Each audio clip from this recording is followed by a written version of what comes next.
ओम नमः शिवाय। हर हर महादेव। नमस्कार दोस्तों, मैं नित्यानंद पांडे आपके अपने चैनल नित्य साधना में आपका स्वागत करते हैं। तो दोस्तों, आज हम चर्चा करेंगे भगवान शिव कैसे लोगों से नाराज होते हैं। अगर आप भगवान शिव के सच्चे भक्त हैं तो आपको यह कार्य नहीं करना चाहिए। अगर आप यह 7 कार्य करते हैं तो उसे जल्द छोड़ दें, नहीं तो भगवान शिव के दिए हुए कष्ट से आप नहीं बच पाएंगे। दोस्तों, आज हम उन 7 कार्यों के बारे में आपको बताएंगे जो आपको नहीं करना चाहिए। पहला दोस्तों, शादी तोड़ने की कोशिश। किसी की शादी नहीं तोड़नी चाहिए, या किसी स्त्री की शादी हो या पुरुष की शादी हो, उसे आपको तोड़ने नहीं चाहिए। जो व्यक्ति रिश्तों में बेईमानी करता है या बेईमानी रखता है और जो दूसरे के पति या पत्नी पर बुरी नज़र रखता है, उसे अपना बनाने की इच्छा रखता है, वह पाप की श्रेणी में आता है। तो दोस्तों, ऐसा आपको नहीं करना चाहिए। किसी के पति पर या किसी की पत्नी पर आपको बुरी नज़र नहीं रखनी चाहिए और किसी की शादी तोड़ने की कोशिश नहीं करना चाहिए। यह पाप के, घोर पाप के श्रेणी में आता है। तो दोस्तों, अगर आप ऐसा करते हो तो आप इससे बचें और यह चीज़ आपको नहीं करना चाहिए। अगली चीज़ मैं बताना चाहूँगा, पैसों की धोखेबाजी।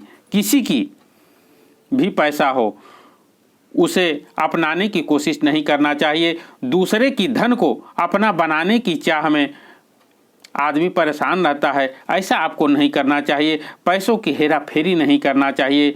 दूसरे का पैसा हड़पना नहीं चाहिए। पैसे को माता लक्ष्मी का रूप कहा जाता है। दोस्तों, जो व्यक्ति ऐसा करता है वह पाप की श्रेणी में आता है और भगवान शिव के दिए हुए कष्ट से नहीं बच पाता है। दूसरी चीज़, कष्ट देना।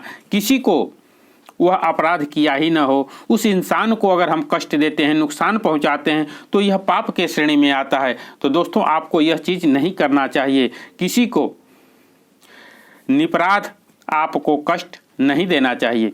अगली चीज़, गलत रास्ता अपनाना। दोस्तों, गलत रास्ते से जो हम धन कमाते हैं, पैसे कमाते हैं, वह पैसा पानी की तरह चला जाता है और हम पाप के भागीदार भी बनते हैं। तो दोस्तों, गलत रास्ते से पैसा नहीं कमाना चाहिए, गलत ढंग से पैसा नहीं कमाना चाहिए, ना किसी को नुकसान पहुंचाना चाहिए। पैसे कमाने की चाह में हम भूल जाते हैं, किसी को नुकसान पहुंचाते हैं, तो यह नहीं करना चाहिए। यह अपराध की श्रेणी में आता है।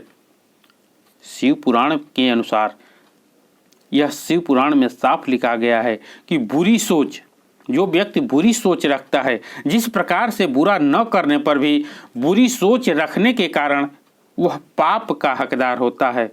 उसी प्रकार से जो आप कार्य नहीं भी करते हैं, उस प्रकार से आप कार्य न किया हो, बुरा नहीं किया हो, लेकिन आपकी अगर बोली से पाप के हकदार आप होते हैं, अगर आप अपने बोली से, अपने वचन से किसी को कष्ट पहुंचाते हो, तो दोस्तों आप पाप के हकदार बन जाते हैं। तो दोस्तों, किसी को आपको अपने वचन से या बोली से आपको कष्ट नहीं पहुंचाना चाहिए। मन से, वचन से और कर्म से किसी को अगर आप कष्ट पहुंचाते हैं तो आप पाप के हकदार बनते हैं।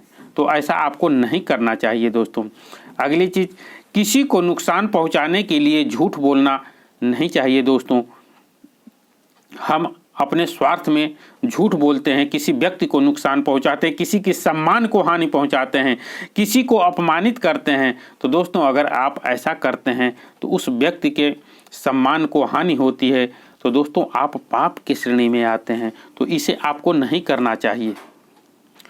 अफवाह नहीं फैलाना चाहिए। किसी के मान सम्मान को हानि पहुंचाने के लिए आप अगर झूठ बोलते हैं या कोई चीज़ के लिए आप अफवाह फैलाते हैं, झूठ अफवाह फैलाते हैं किसी बात का, तो यह चीज़ पाप के श्रेणी में आता है। इसे नहीं करना चाहिए। दोस्तों, अगली चीज़ मैं बताऊंगा, यह घोर अपराध है। किसी भी देवी देवता का अपमान करना आपको नहीं चाहिए। किसी का देवी देवता या किसी मंदिर मस्जिद को लेकर के जो हम अफवाह फैलाते हैं, यह घोर पाप के भागीदार हम बनते हैं। तो ऐसा आपको नहीं करना चाहिए। एक लास्ट चीज़ आपको बताना चाहूँगा दोस्तों, नारी का अपमान नहीं करना चाहिए, यह घोर पाप की श्रेणी में आता है। नारी को लक्ष्मी का रूप कहा जाता है। आज जो लोग लक्ष्मी का अपमान करते हैं या उसे कष्ट पहुंचाते हैं, तो यह घोर अपमान होता है। ऐसा आपने शास्त्र में, इतिहास में भी देखा होगा। रावण ने सीता का अपमान किया था, कौरवों ने द्रौपदी का ही अपमान किया था। इतिहास गवाह है, नारी का अपमान करने वाले का पतन निश्चित होता है।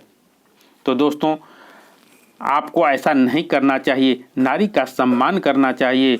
तो दोस्तों, हम उम्मीद करते हैं कि यह वीडियो आपको पसंद आई होगी। अगर पसंद आती है तो एक लाइक ज़रूर करें। तो मिलते हैं कुछ ऐसी ही ज्ञानवर्धक वीडियो के साथ। धन्यवाद।